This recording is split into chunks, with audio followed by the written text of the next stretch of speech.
MBC 정상빈입니다. 저 이재명 대통령 일본 외신 인터뷰 관련해서 질문 드리려고 하는데요. 몇 가지 있는데 먼저 박근혜 정부 위안부 합의 존중하겠다고 입장 밝히시면서도 국민적 동의를 받지 못했다 이렇게 언급하셔서 이 위안부 문제 해결 방향에 대한 대통령의 의중이나 염두에 두신 해법 궁금하고요.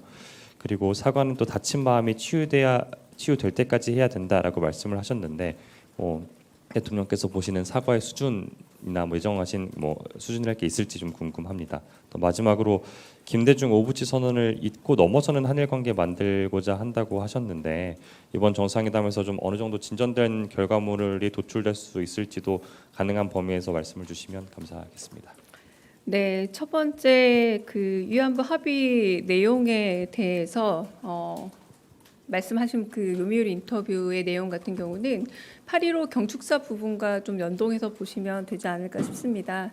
과거를 직시하되 좀 더 미래를 향한 발걸음으로 나가겠다라는 취지의 말씀을 해주셨는데요. 국민적 동의와 합의가 물론 필요하다.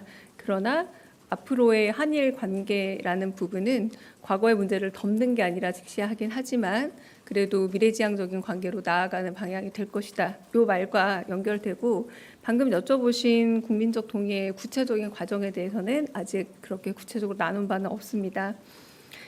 두 번째는 두 번째가 뭐였죠? 제가 제 글씨를 못 알아보겠네요.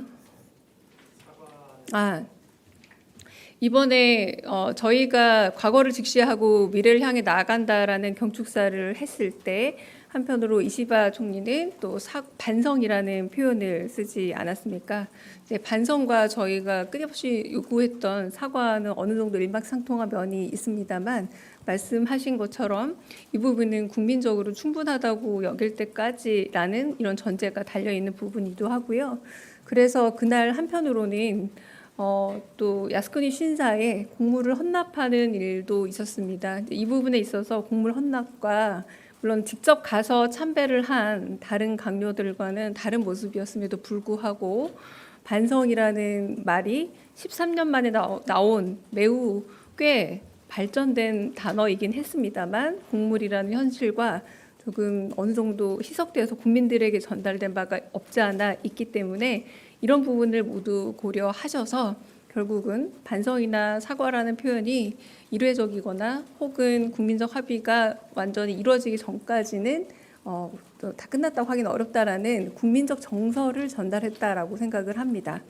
그리고 세 번째, 김대중 오부치 선언과 혹은 거기에 준하는 정상회담 결과로서의 선언문이 나오냐라는 질문이셨는데 김대중 오부치 선언이라는 이 이름에 드러나 있다시피 일방적인 혼자만의 선언만으로 사실 이건 만들어지기 어려운 선언문입니다.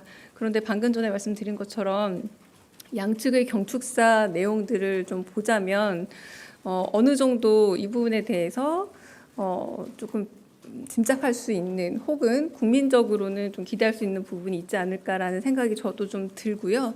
네, 마지막 조율 과정이 남아 있기 때문에 정상들 간의 합의문이 구체적으로 나오게 될지 그리고 어떤 정도의 수준으로 담길지는 아직은 말씀드리기 어려운 상황으로 알고 있습니다. 근데 그 부분에 대해서는 저희가 마련되는 대로 공개를 할 거고요.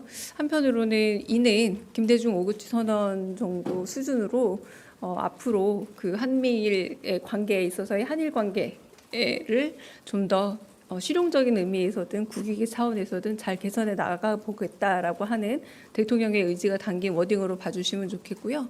무엇보다 순방 일정에서 일본을 먼저 미국보다 먼저 가는 물론 가는 길이긴 하지만 이 여정은 지금 그 과거 아직 우리나라가 제대로 대한민국이라 부르기 어려웠던 시절 한번 이승만 대통령이 일본을 갔던 시절 이후에는 처음입니다. 그러니까 처음 있는 일인 만큼 이런 여러 가지 다양한 역사적 의의가 합의문에 실릴 수 있기를 바라는 국민적인 지지에 대한 어떤 대답이 아닐까라는 생각이 듭니다. 네.